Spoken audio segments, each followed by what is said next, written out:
시청자 여러분 안녕하십니까? 7월 4일 굿모닝 YTN 1부 시작합니다. 먼저 주요 뉴스 보고 오겠습니다. 어제 서울 한낮 기온이 35도까지 오르면서 달구어진 열기가 밤에도 좀처럼 식지 않았습니다. 다만 오늘은 남부지방을 시작으로 전국에 많은 비가 내리면서 더위가 한풀 꺾이겠습니다. 국제원자력기구 IAEA 사무총장이 오늘 일본을 방문해 기시다 일본 총리와 만납니다. 후쿠시마 제1원전 오염수 방류 계획을 평가한 최종 보고서를 전달하기 위한 자리인데 지금까지 6차례 발표한 중간 보고서엔 문제가 없다는 평가가 담겼습니다. 더불어민주당 전당대회 돈봉투 사건의 핵심 인물인 송영길 전 대표의 전직 보좌관이 구속됐습니다. 최종 수혜자로 꼽히는 송 전 대표에 대한 수사도 속도를 낼 것으로 보입니다. 정부가 문재인 정부에서 지급한 신재생 에너지 전력기금을 추가 조사한 결과 5,800억 원이 부당하게 집행된 것으로 드러났습니다. 대부분 태양광 관련이었는데 정부 지원금은 그야말로 눈먼 돈이었습니다. 출생신고가 이루어지지 않은 사례를 조사할수록 이른바 사라진 아이의 숫자도 급증하고 있습니다. 경찰 조사를 받는 친부모 다수는 베이비박스에 아기를 두고 왔다고 진술했는데 경찰은 이런 경우에도 유기 혐의를 적용할 수 있는지 검토하는 중입니다. 17살 알제리계 소년의 사망으로 촉발된 프랑스 폭력 시위가 일주일째 이어지고 있습니다. 시위 참가자들의 난동이 이어지자 이를 멈추라는 시민들의 요구가 커지고 시위 규모도 줄어드는 분위기입니다. 무더위 소식으로 시작하겠습니다. 어제 서울 한낮 기온이 35도까지 오른 가운데 달궈진 열기가 밤에도 좀처럼 식지 않았습니다. 시민들은 잠 못 이루는 밤을 보냈는데요. 올해 서울은 두 번째 열대야를 기록할 걸로 보입니다. 이명준 기자입니다. 밤 9시가 가까운 시간이지만 많은 사람이 숲길을 거닙니다. 연신 부채질도 하고 시원한 음료도 마셔보지만 무더위를 쫓기에는 역부족입니다. 일 끝나고 나왔는데 너무 더워가지고 그냥 진짜 한 30분 정도만 산책하고 들어가 봐야 될 것 같아요. 한강공원에도 시민들이 몰렸습니다. 강바람이라도 느껴보려고 산책을 나왔지만 덥기는 이것도 마찬가지입니다. 오늘 아무래도 에어컨이 없으면 잠을 못 잘 것 같습니다. 네. 낮 동안의 뜨거운 열기가 좀처럼 식지 않으면서 이렇게 많은 시민이 한강변에 나와 있습니다. 서울은 어제 낮 최고 기온이 34.9도까지 올라 올해 가장 높은 기온을 보였습니다. 밤에도 기온이 25도를 웃돌아 여름 불청객인 열대야가 나타났습니다. 지난달 28일에 이은 올해 들어 두 번째입니다. 열대야는 밤사이, 즉 저녁 18시 01분부터 다음날 09시 사이에 최저기온이 25도 이상 유지될 때로 정의하고 있습니다. 오늘은 전국에 다시 장맛비가 내리면서 폭염의 기세는 한풀 꺾일 것으로 보입니다. YTN 이명준입니다. 국제원자력기구 IAEA 사무총장이 오늘 기시다 일본 총리를 만나 후쿠시마 원전 오염수 방류 계획을 평가한 최종 보고서를 전달할 예정입니다. 방류가 임박하면서 여름 해수욕 기간은 피하자는 의견이 나왔지만 일본 정부는 여름 방류 계획에 변함이 없다는 입장을 밝혔습니다. 도쿄에서 김세호 특파원의 보도입니다.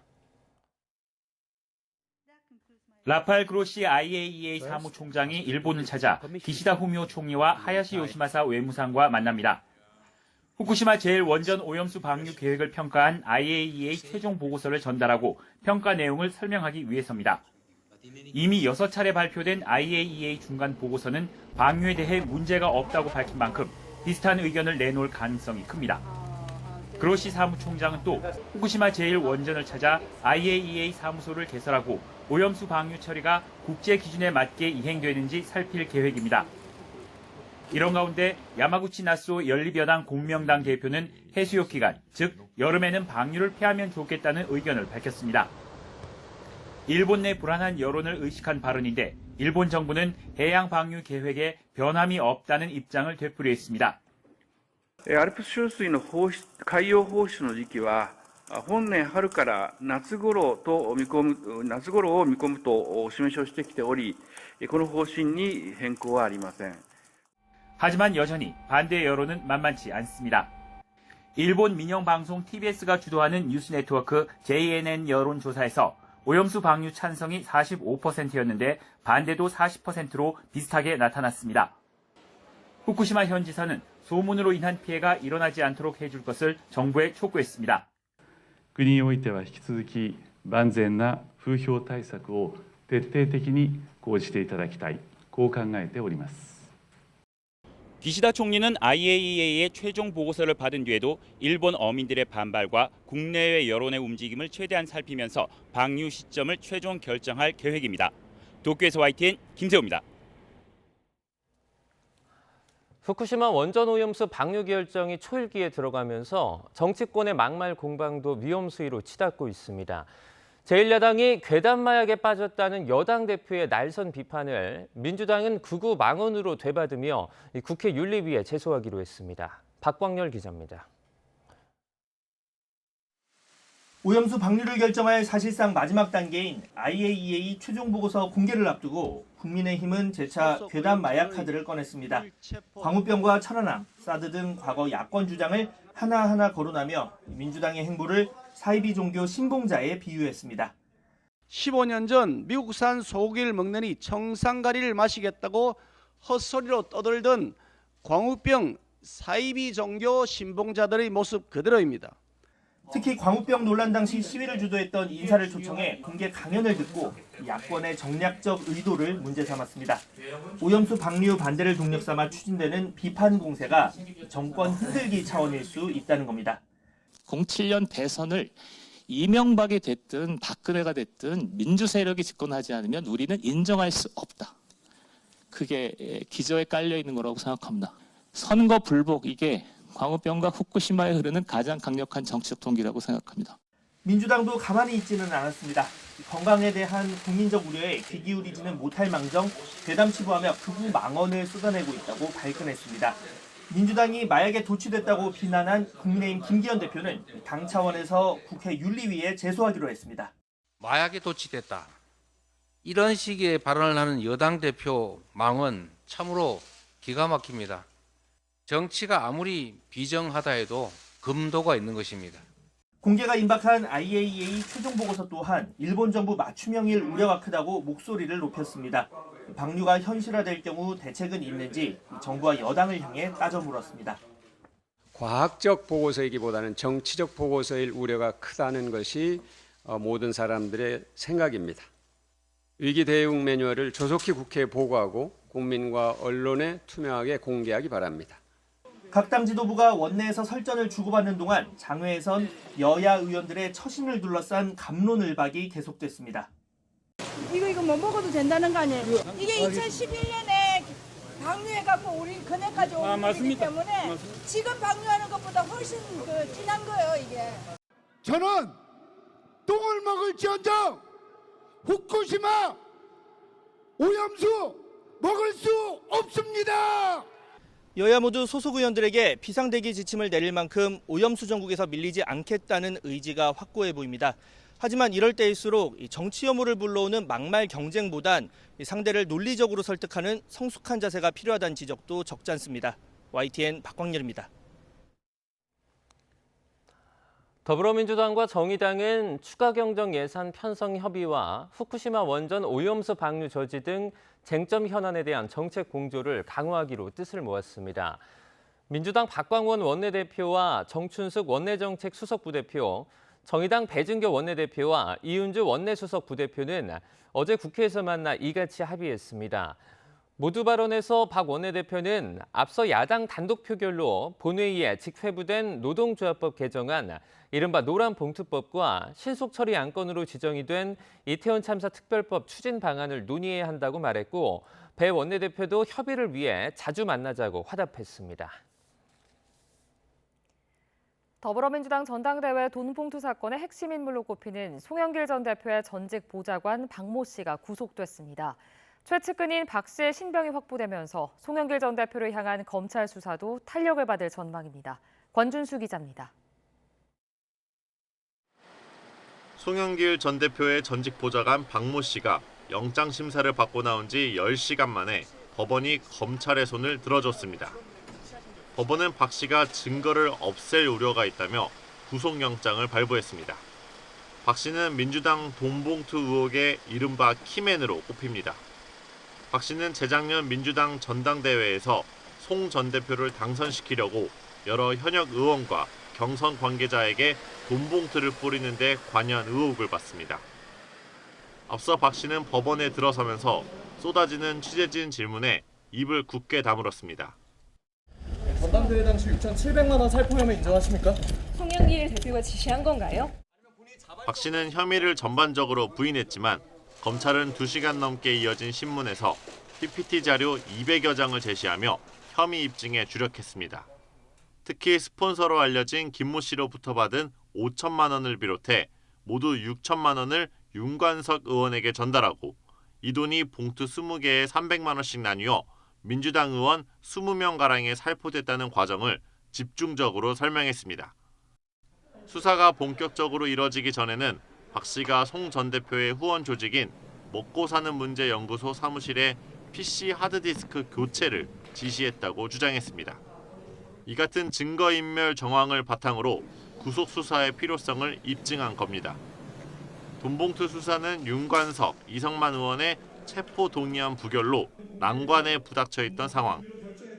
하지만 검찰이 캠프 실무를 총괄하고 증거인멸을 주도한 것으로 보고 있는 박 씨가 구속되면서 송 전 대표의 돈봉투 수사도 속도가 붙을 전망입니다. 돈봉투 수수 의원에 대한 특정도 마무리하고 조만간 이들을 소환할 것으로 보입니다. YTN 권준수입니다. 정부가 문재인 정부에서 집중적으로 추진됐던 신재생 에너지 사업에 들어간 전력기금을 추가 조사한 결과 5,800억 원이 부당하게 집행되는 것으로 드러났습니다. 시중보다 이자가 싼 태양광 대출을 받으려고 엉터리 농축산물 생산시설을 짓는 등 정부 지원금은 한마디로 눈먼 돈이었습니다. 이승배 기자입니다. 건물 옥상마다 태양광 시설이 설치됐습니다. 버섯을 재배하겠다고 허가를 받았는데 실제로는 경작을 전혀 하지 않았습니다. 다른 지역에 있는 곤충 사육사도 마찬가지. 사육 설비는 온데간데 없고 내부엔 폐자재만 가득합니다. 연 2% 이하의 태양광 대출 조건에 맞추려고 농축산물 생산시설로 위장한 겁니다. 태양광에 쏟아부은 정부 지원금은 말 그대로 눈먼 돈이었습니다. 가짜 세금 계산서로 공사비를 부풀려 과다 대출을 받은 경우는 부지기수, 대출을 받은 뒤 다시 액수를 줄여 세무당국에 신고한 탈세 정황도 다수 확인됐습니다. 한 마을 이장은 마을 창고를 짓겠다며 발전소 주변 지역에 주는 보조금을 받아 땅을 산 뒤 6촌에게 되팔았습니다. 보조금으로 관용차를 산 자치단체도 있습니다. 국무조정실 정부 합동 부패 예방 추진단이 이번에 적발한 관련 비리 규모는 5,800억 원, 지난해 1차 조사 때와 합치면 모두 8,400억 원에 달합니다. 문재인 정부에서 집중적으로 추진됐던 신재생 에너지 사업에 들어간 전력기금을 조사한 결과입니다. 정부는 작년 9월 1차 발표 이후 약 8개월간 관계부처 합동점검 TF를 구성하였으며 2차 실태 점검을 진행한 결과 전력산업기관 기금 사업에 대한 전반적인 부실을 다시 한번 확인하였습니다. 정부는 이번에 적발된 사례 가운데 626건을 수사 의뢰하고 85건에 대해서는 관계자 문책을 요구하기로 했습니다. 특히 부당 집행된 지원금 가운데 404억 원을 환수하고 부당하게 대출된 금액 역시 금융당국과 협의해 회수를 추진하기로 했습니다. YTN 이승매입니다. 출산한 이력은 있지만 출생신고가 이뤄지지 않은 영유아 사례를 조사할수록 소재를 알 수 없는 이른바 사라진 아이의 숫자도 급증하고 있습니다. 경찰 조사를 받게 된 친모부 다수는 베이비박스에 아기를 두고 왔다고 진술했는데요. 경찰은 이런 경우에도 유기 혐의를 적용할 수 있는지 검토하고 있습니다. 우종훈 기자의 보도입니다. 정부가 통보한 출생 미신고 아동은 경기 북부 지역에서만 150명이 넘습니다. 경찰은 이 가운데 수사를 의뢰받은 6명의 행방을 추적하고 있습니다. 먼저 남양주에선 지난 2015년 출산한 아기를 인터넷을 통해 알게 된 부부에게 넘기면서 출산 비용을 받은 20대 친모가 아동복지법상 아동 매매 혐의로 입건됐습니다. 다만 누가 아기를 데려갔는지 아기가 살아있는지는 아직 밝혀지지 않았습니다. 포천과 연천에서도 아동 5명의 소재가 오리무중으로 일부에 대해서는 이른바 베이비박스에 두고 왔다는 친부모 진술이 확보됐습니다. 사라진 아기들이 증가하는 건 인천에서도 마찬가지입니다. 경찰이 소재 파악에 나선 8명 모두 친부모가 베이비박스에 두고 온 것으로 조사됐는데 생사가 확인된 건 8년 전 출생 직후 경기 군포에 있는 교회 베이비박스에 맡겨진 1명뿐입니다. 경찰은 부모가 베이비박스에 아기를 두고 왔어도 유기로 볼 수 있는지 살피고 있습니다. 아동 학대 치사 혐의로 구속된 경기 수원시 20대 친모는 한 차례 진술을 번복한 뒤 모호한 입장을 유지하는 것으로 알려졌습니다. 프로파일러까지 투입한 경찰은 살아있는 아기를 대전 유성구병원 인근 하천에 두고 왔다는 진술이 지금으로서는 가장 신빙성이 있다고 판단하고 있습니다. 이에 따라 아기가 살아있을 수도 있다고 보고 친모의 혐의를 변경할 가능성도 열어두고 있습니다. 정부의 출생미신고 아동 전수조사는 오는 7일까지 이어집니다. 현재도 경찰에는 지자체 수사 의뢰가 들어오는 만큼 행방을 찾아야 하는 아이들의 숫자는 계속 늘어날 전망입니다. YTN 우종훈입니다. 어제 오후 5시 40분쯤 전북 군산시에 있는 아이스팩 생산업체에서 암모니아 냉매가스가 누출됐습니다. 이 사고로 공장 직원 2명이 대피하고 인근 주민 4명이 어지러움을 호소해 병원으로 이송됐습니다. 소방은 공장의 암모니아 배관 일부분에 틈이 생겨 가스가 새어나온 것으로 보고 있습니다. 사고 직전 이 공장은 암모니아를 1톤가량 보관 중이었던 걸로 확인됐는데 소방은 정확한 누출 규모를 파악하고 있습니다. 오늘 새벽 0시 20분쯤 충북 청주시 오창읍에 있는 교차로에서 버스와 승용차가 충돌했습니다. 이 사고로 승용차에 타고 있던 동승자 30대 여성이 크게 다쳐 심정지 상태로 병원으로 옮겨졌습니다. 승용차 운전자 30대 여성과 버스에 타고 있던 승객 2명도 다쳤습니다. 경찰은 버스와 승용차가 전멸 신호가 있는 교차로를 지나다가 사고가 난 것으로 보고 있습니다.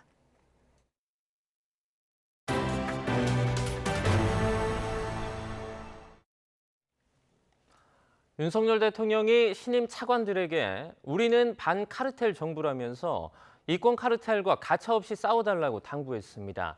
정확한 인사평가도 주문했는데 공직사회에 대규모 인적 쇄신이 임박했다는 관측입니다. 조은지 기자입니다. 7월의 첫 업무일 윤석열 대통령은 지난주 내정 발표한 김홍일 권익위원장과 차관급 인사 13명에게 임명장을 수여했습니다. 차관급은 국무총리가 주던 관례를 깨고 이례적으로 대통령이 용산에서 직접 만났고 사진 촬영 모습까지 공개했습니다. 관료사회 기강 잡기를 위해 실세 차관에게 거듭 힘을 실는 거라는 해석이 나왔습니다. 윤 대통령은 신임 차관들과 오찬까지 함께하며 국가와 국민, 헌법 시스템에 충성해달라고 당부했습니다.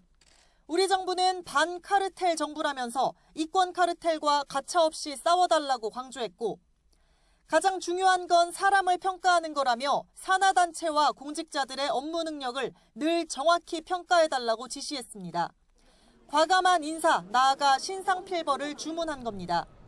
실제 환경부는 차관 발표 직전 1급 공무원 전원이 사표를 제출한 걸로 전해졌고 기획재정부와 국토교통부도 인사 초읽기에 들어가는 등 국정 새바람을 위한 물갈이가 전 부처로 확산할 거라는 관측이 나옵니다. 이에 대통령실은 일괄 사표가 대통령실 지시로 시작된 게 아니라고 밝혔습니다. 언론 공지를 통해 인사 쇄신 차원에서 장관 직권으로 1급 공직자들의 사표를 받았고 차관 인선 발표로 후속 절차가 잠시 보류된 거란 설명을 덧붙였습니다. 청문회 전국을 피해 용산 비서관 출신의 실세 차관을 무더기 임명한 변칙 인사 우려 속에 책임 장관제를 부각하려는 의도로 풀이됩니다. 공직자는 대한민국 정부 소속으로 대통령과 분리되는 건 있을 수 없다. 용산 핵심 참모의 설명입니다. 차관 임명과 동시에 공직사회 대규모 인적 쇄신이 임박했다는 관측이 나옵니다. YTN 조은지입니다.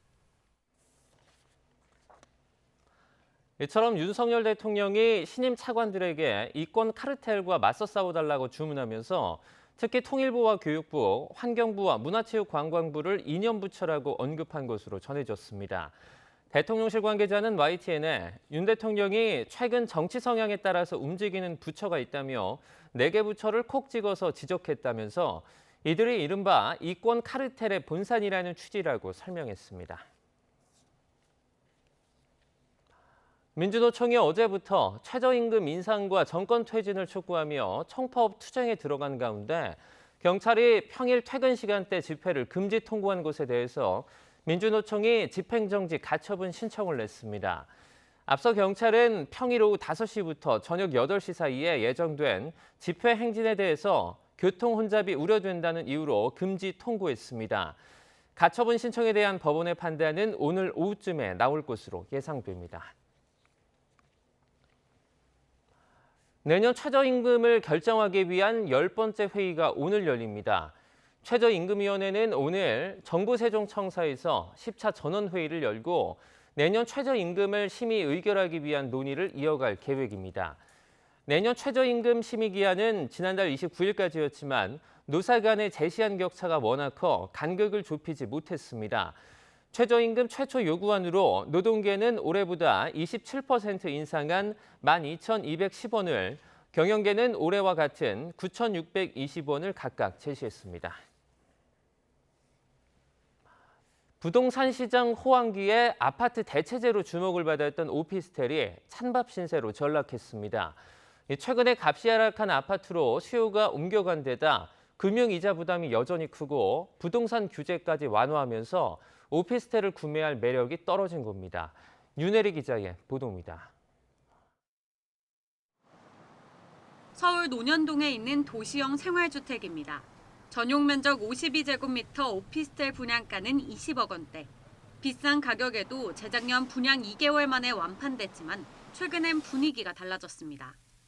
분양가보다 저렴한 이른바 마이너스 피를 단 매물이 쏟아져 나오지만 문의는 뜸합니다. 어려우신가 봐요. 어려우신 분들은 그냥 마이너스 1억 4천까지 피가 나와 있는 게 있습니다. 다른 곳도 사정은 마찬가지입니다. 서울 삼성동에 있는 이 오피스텔은 분양가보다 1억 2천만 원 더 저렴하게 매물이 나와 있습니다. 대표적인 수익형 부동산인 오피스텔은 아파트 값이 오를 땐 대체제로 가격이 함께 뜁니다. 하지만 지금과 같은 고금리 상황에서 아파트 값이 하락하고 부동산 규제 완화까지 겹치면서 구매 유인이 사라지고 있습니다. 수요자들이 상대적으로 가격이 많이 떨어진 아파트에 관심을 가지는 데다가 대출을 내서 세를 놓아도 수익이 미미하다 보니까 오피스텔 수요가 줄어든 것으로 분석이 됩니다. 실제로 올해 1분기 오피스텔 매매가는 직전 분기와 비교해 1.19% 하락했습니다. 지난해 3분기 하락 전환한 이후 낙폭은 더 커지는 추세입니다. 인기가 떨어지면서 공급과 청약 경쟁률 모두 급감했습니다. 올해 1월부터 5월까지 공급 물량은 2천여 가구로 지난해 3분의 1 수준에 그쳤습니다. 평균 청약 경쟁률도 지난해 14대 1에서 4대 1로 쪼그라들었습니다. 지난 정부의 1.3 대책으로 아파트에 대한 규제가 완화되면서 이전에 비해 투자 매력이 떨어진 것이 경쟁률이 떨어진 요인으로 볼 수 있습니다. 다만 이런 식으로 오피스텔 공급이 지속적으로 줄어들면 향후 희소성이 커져 가격이 오를 가능성도 있습니다. 전문가들은 오피스텔 가격 하락 추세는 당분간 불가피할 걸로 전망하고 있습니다. YTN 윤혜리입니다. 올해 본격적인 일상 회복이 시작되면서 국내를 찾는 외국인 관광객들도 눈에 띄게 늘고 있습니다. 한때 서울 쇼핑 메카로 불렸던 서울 명동도 마찬가지인데 노점에서 파는 길거리 음식이 너무 비싸서 어렵게 살아난 관광 수요에 찬물을 끼얹는다는 비판이 나옵니다. 윤웅성 기자입니다. 전 세계가 기나긴 코로나19 방역 터널을 빠져나오며 나라와 나라 사이 빗장도 풀렸습니다. 올해 1분기 국내를 찾은 외국인 관광객은 170만 명. 지난해 같은 기간과 비교해 5배 이상으로 크게 늘었습니다. 코로나19 유행이 기승을 부릴 때 을씨년스럽기까지 했던 서울 명동에도 다시 활기가 돕니다. 특히 명동하면 연상되는 노점 음식은 종류도 양도 많아졌습니다. 그런데 가격표를 보면 선뜻 지갑을 열기가 어려워집니다. 붕어빵 4개와 만두 3개를 사고 낸 돈이 10,000원입니다. 아무리 물가가 올랐다지만 다소 비싸게 느껴집니다. 저렴해도 맛 좋은 길거리 음식을 기대한 관광객들도 푸념을 늘어놓습니다. I think here it's more expensive than other places like in Bucheon. I can have it for a cheaper price. 상인들은 원자재 값 등이 가파르게 올라 가격 인상이 불가피하다는 입장입니다. 이거 재료가 비싸서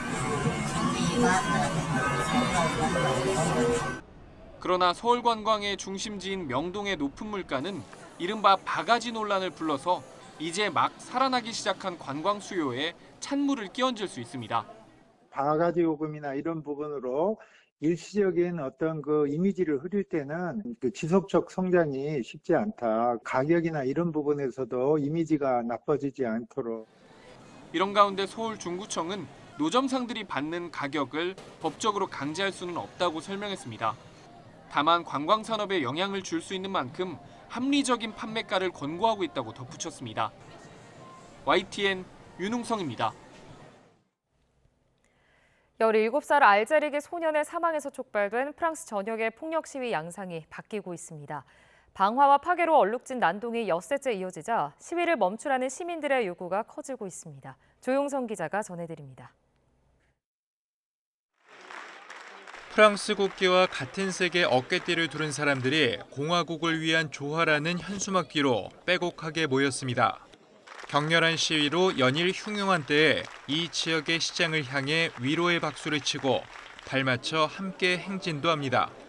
새벽에 누군가 차로 시장의 자택을 향해 돌진하고 불을 질러 가족들이 다치자 거리에 사람들이 몰려 나왔습니다. 지역사회가 충격을 받은 가운데 검찰은 살인미수 혐의로 수사를 개시할 예정입니다. touché au sein de sa famille, dans sa vie privée, quoi. Donc c'est quand même un événement plus que surprenant, inexplicable. Enfin, si explicable peut-être, mais surtout inexcusable. 다른 지역에서도 자중의 목소리가 높아지고 있습니다. 저소득층 이민자들이 차별에 불만을 품고 벌이는 과격 시위가 임계점을 넘어 공간보다 위협을 느끼는 사람이 더 많아지고 있습니다. Les violences urbaines de ces derniers jours, partout dans l'Hexagone, sont inacceptables. Nous les condamnons avec la plus grande fermeté, qu'elles se traduisent par des dégradations, des incendies, des pillages et pire encore, des agressions ou des tentatives d'assassinat. Des enfants, là, c'est des collégiens, vous voyez. J'ai pleuré même pour les parents, ceux qui leurs enfants ont participé à casser, à brûler, vous voyez. Donc c'est vraiment triste en fait. 이처럼 시민들의 우려가 커지면서 지난달 30일 1,300명으로 집계된 하루 검거자 수가 150여 명으로 뚝 떨어지는 등 시위 규모가 줄었습니다. 경찰 등 4만 5천 명을 배치한 당국은 고무적으로 평가하면서도 앞으로 하루 이틀 정도 더 추이를 지켜봐야 한다는 입장입니다. YTN 조용성입니다. 올해 상반기 미국 증시가 랠리를 이어가면서 일론 머스크 테슬라 최고 경영자와 마크 저커버그 메타 CEO 등 세계 부호들의 자산 가치가 크게 늘었다고 블룸버그 통신이 현지 시간 3일 보도했습니다.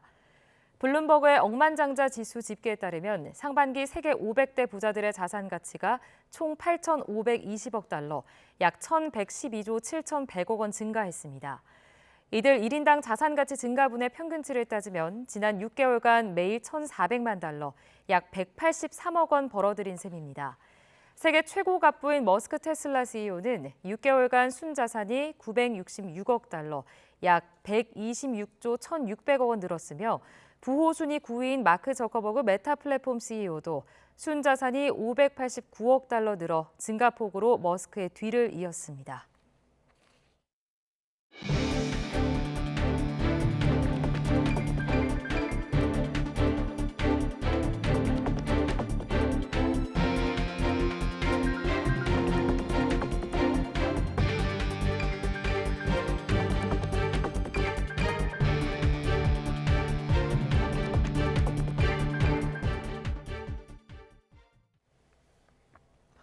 국제원자력기구 IAEA 사무총장이 오늘 기시다 일본 총리를 만나 후쿠시마 원전 오염수 방류 계획을 평가한 최종 보고서를 전달할 것으로 알려졌습니다. 이런 가운데 다음 주 인도네시아에서 열리는 아세안 지역 안보포럼 외교장관 회의를 계기로 한일 외교장관 회담이 개최될 가능성이 커 오염수 방류에 대한 어떤 논의가 오갈지 관심이 쏠립니다. 조수연 기자입니다. 일본을 방문하는 라파엘 그로시 IAEA 사무총장은 기시다 일본 총리를 만나 오염수 방류 계획을 평가한 IAEA의 최종 보고서를 전달할 것으로 알려졌습니다. 그동안 IAEA가 평가해온 대로 일본의 방류 방법과 설비가 타당하다는 내용이 담길 것으로 보입니다.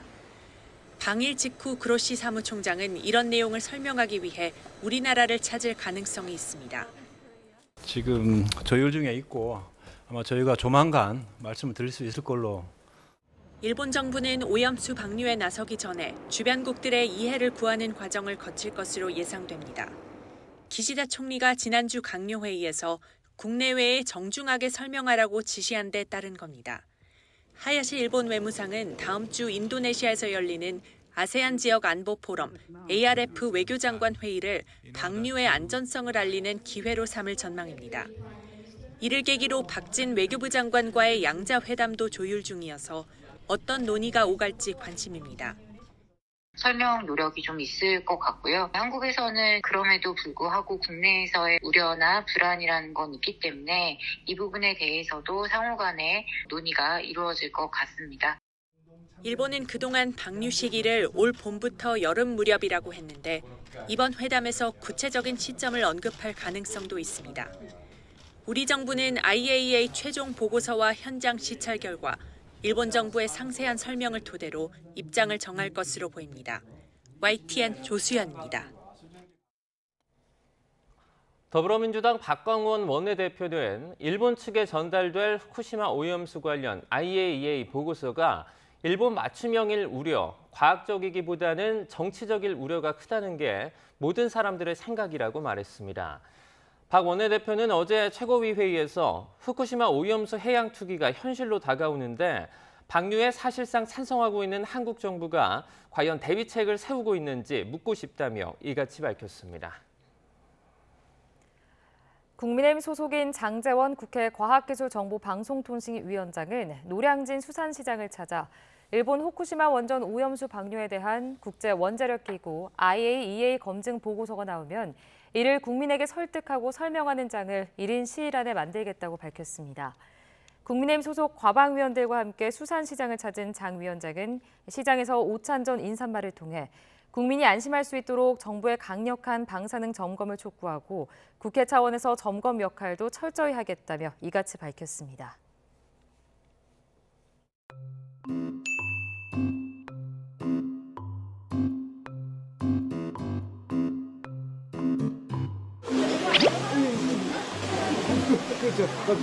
이거 못 먹어도 된다는 거 아니에요? 아니 이 물이야. 국무총리 보고 먹으라고 그랬잖아요. 아무보다 더 팍팍팍 드시대.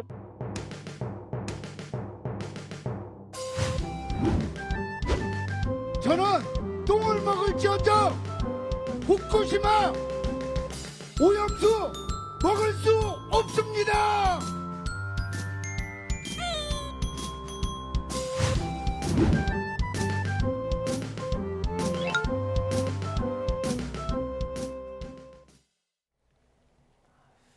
국회 본회의 도중에 일본 골프 여행을 논의하는 문자 내용이 포착돼 논란이 불거진 김영주 국회 부의장이 공개 사과했습니다. 김 부의장은 어제 자신의 SNS에 후쿠시마 오염수 반대 결의안 채택 중에 개인적인 문자로 논란을 일으켜 당원과 국민께 송구하다고 적었습니다. 이어 본회의 중에 사적인 문자를 주고받은 것은 명백한 잘못이라며 공인으로서 앞으로도 유념하겠다고 밝혔습니다. 종교단체와 학교노조 등 시민사회단체들이 일본의 후쿠시마 오염수 방류를 규탄하는 기자회견을 잇따라 개최했습니다.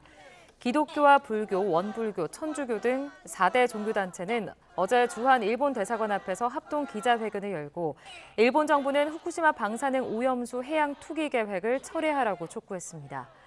이들은 핵 오염수의 유해성을 둘러싸고 전문가들의 의견도 갈리고 있는 상황에서 국제원자력기구의 오염수 관련 발표만으로 오염수 투기에 면죄부를 줄 수는 없다고 주장했습니다. 더불어민주당과 정의당이 추경과 후쿠시마 오염수 문제는 물론 노란봉투법 등 쟁점 법안 처리에 정책 연대를 강화하기로 했습니다. 네, 정부와 여당은 거부권 행사로 맞서겠다는 기존 방침을 고수하고 있어 전국이 더 얼어붙을 걸로 보입니다. 손효정 기자입니다. 일본 후쿠시마 원전 오염수 방류 반대 단식 투쟁 8회째를 맞은 정의당 이정미 대표. 해양 투기를 일본이 끝까지 고집하는 이유는 단지 하나 도쿄전력의 비용을 아끼기 위함입니다. 국회에서는 더불어민주당과 정의당 원내 지도부가 한자리에 모였습니다. 단식 농성을 이어가는 이정미 대표와 민주당 우원식 의원 등의 힘을 실어주며 오염수 투기 반대 의원 모임도 만들기로 했습니다. 단식하시는 의원님들 건강도 걱정이 되고 그래서 단식을 얼른 해제할 수 있는 그런 상황을 우리가 만들었으면 좋겠습니다. 민생 경제를 위한 추경 편성과 노란봉투법, 이태원 참사 특별법 등 쟁점 현안 처리를 위한 야권 공조도 강화하기로 했습니다. 양당이 대여 공동 전선의 손을 맞잡은 데는 올해 상반기 야권 단일 대우가 대여 공세에 효과가 있었다는 판단이 작용한 것으로 보입니다. 다가오는 9월 정기국회와 내년 총선 일정을 앞두고 압도적 다수 의석으로 민생 드라이브를 걸어 야권 지지세를 결집하겠다는 전략과도 무관치 않다는 해석입니다. 가장 지금 시급하게 논의돼야 될 문제들이 바로 이제 민생 추경 문제인 것 같습니다. 노란봉투법을 어떤 방식으로 적극적으로 추진할 것인지.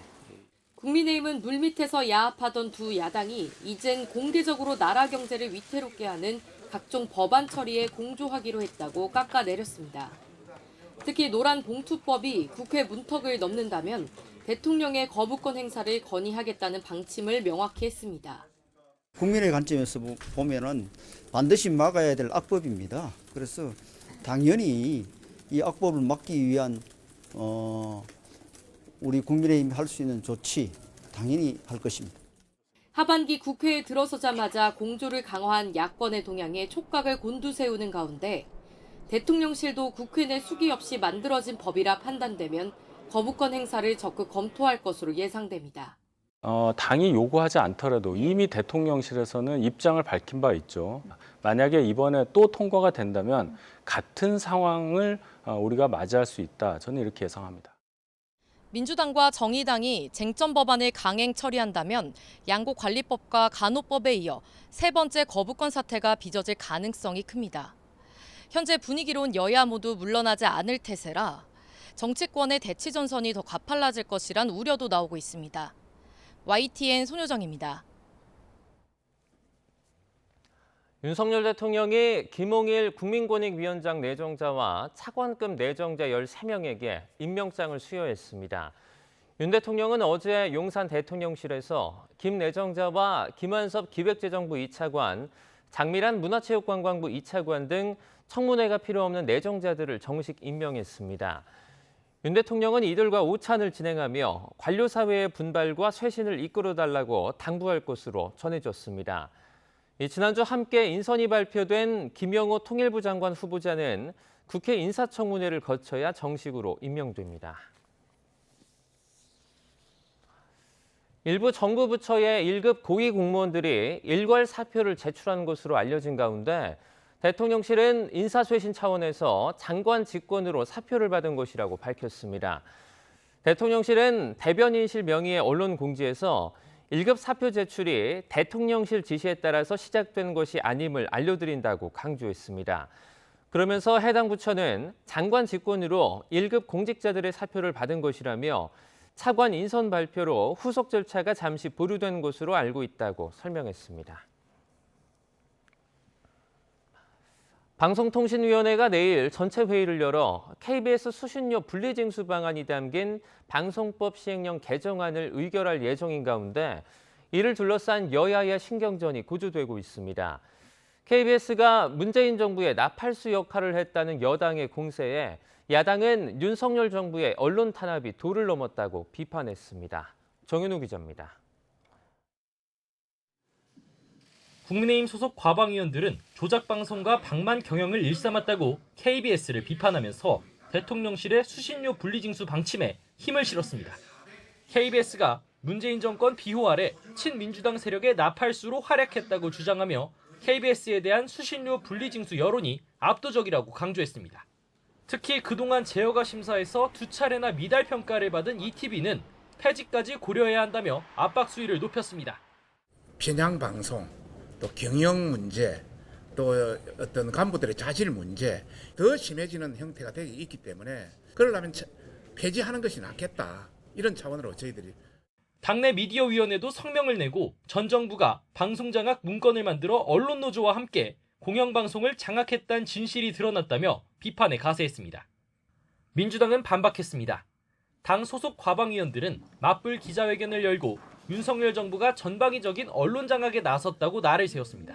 특히 대통령실 권고 3주 만에 방통위가 수신료 분리징수 시행령을 심의하기로 한 것을 두고 비판적 언론 재갈 물리기라고 목소리를 높였습니다. 설사 시행령이 개정된다고 해도 수신료 납부 의무는 상위법에 남는다며 법적 혼란만 부를 졸속 시도를 멈추라고 촉구했습니다. 공영방송 수신을 원치 않는 사람은 마치 수신료를 안 내도 된다라는 시그널을 주며 여론에 호도하고 있지만 방송법에 따라 수상기를 가진 사람의 납부 의무는 그대로 남아있게 됩니다. 야 4당은 또 긴급 토론회를 열고 YTN 민영화 등 정부의 언론 탄압이 도를 넘었다고 주장하며 이를 막을 국회 차원의 대책을 함께 모색하기로 했습니다. 정부의 언론 정책을 둘러싼 여야의 첨예한 공방은 국회 본회의에 부의된 방송 3법 표결과 윤석열 대통령의 차기 방통위원장 후보자 지명을 두고 더욱 가열될 것으로 보입니다. YTN 정윤우입니다. 사교육 카르텔 신고 가운데 정부가 2개 사안을 경찰에 수사 의뢰하기로 했습니다. 수능시험 강사가 학생들에게 수능 출제 관계자와 만났다고 언급하는 등 이 수능 사교육과 이 수능 출제 체제 간의 유착 관계가 의심된다고 밝혔습니다. 김연아 기자입니다. 사교육 카르텔 범정부 협의회 구성 12일 만에 첫 경찰 수사가 시작됩니다.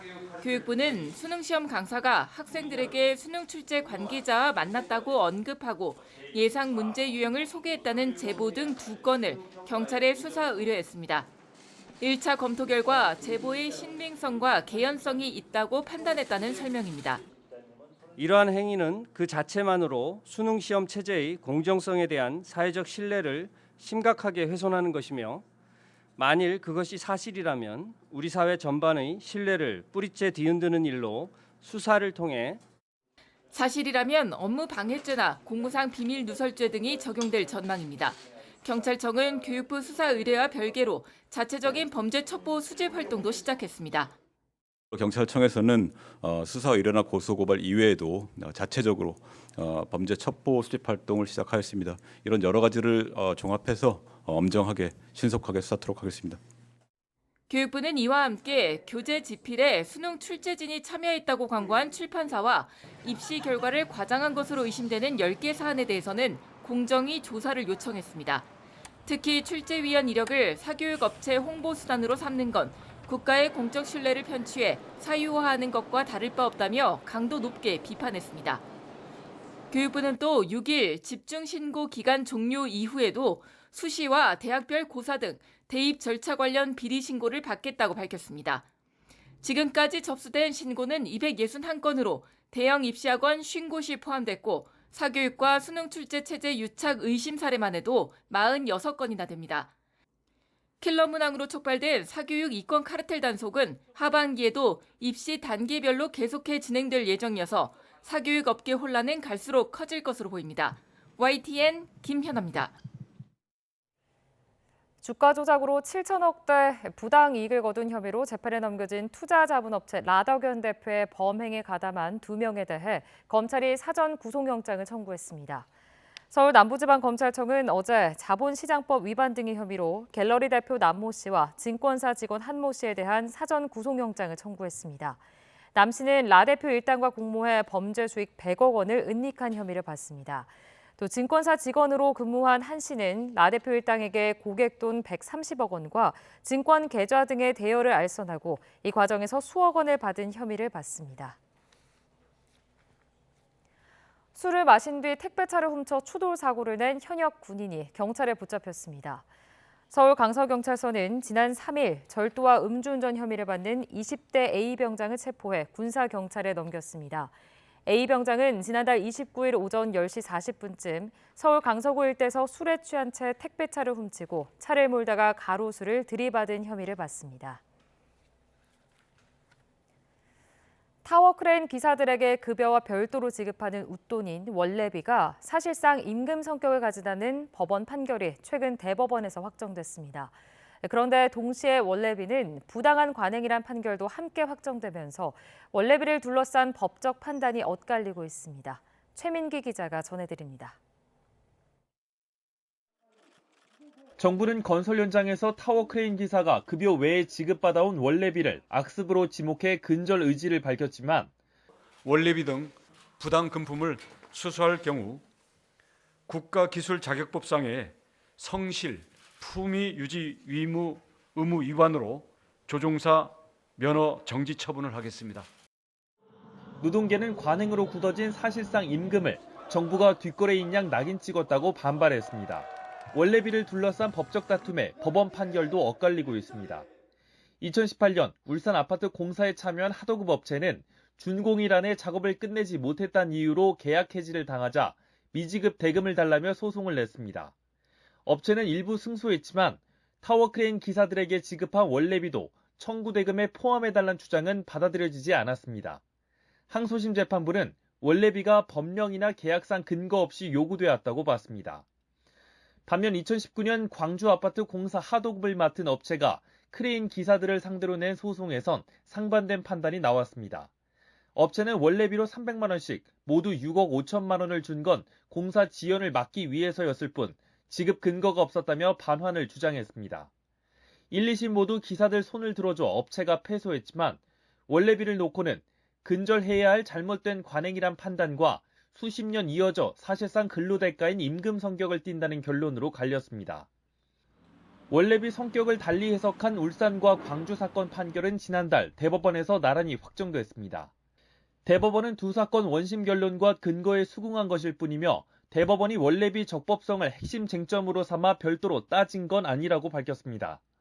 또 원래비 관련 계약 근거는 공사 현장이나 개별 사건마다 다르다고 강조해 당분간 원래비를 둘러싼 다툼이 이어질 전망입니다. YTN 최민기입니다.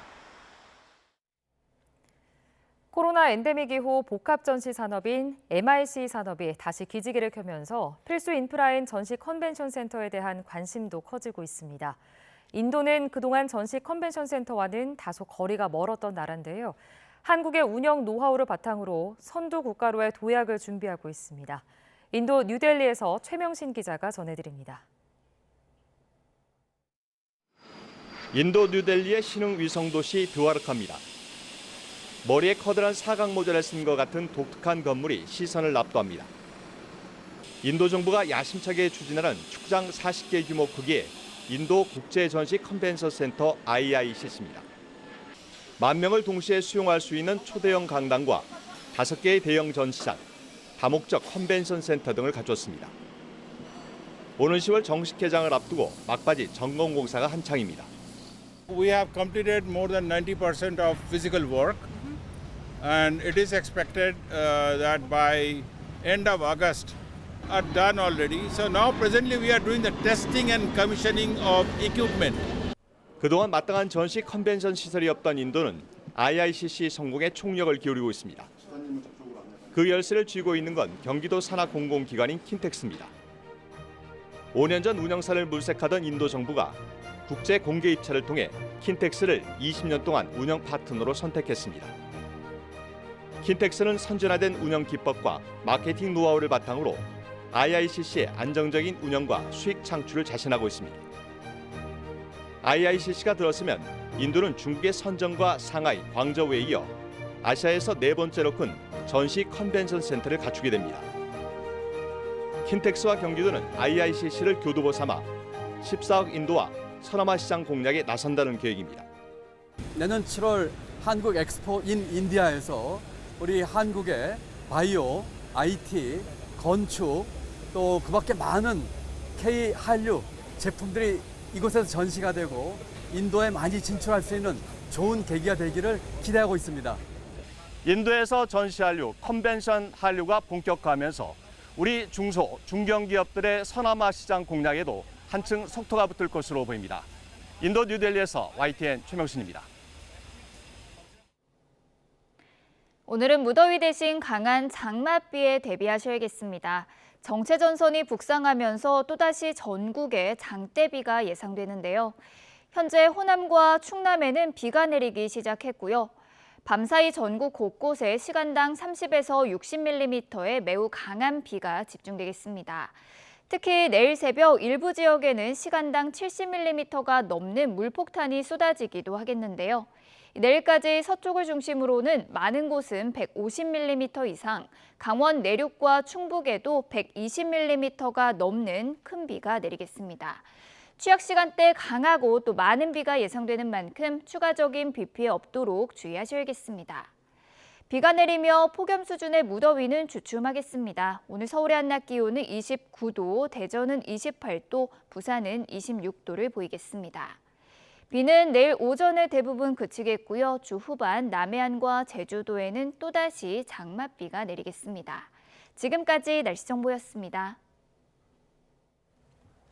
굿모닝 YTN 1부는 여기까지입니다. 잠시 후 2부가 이어집니다. 시청해주신 여러분 고맙습니다.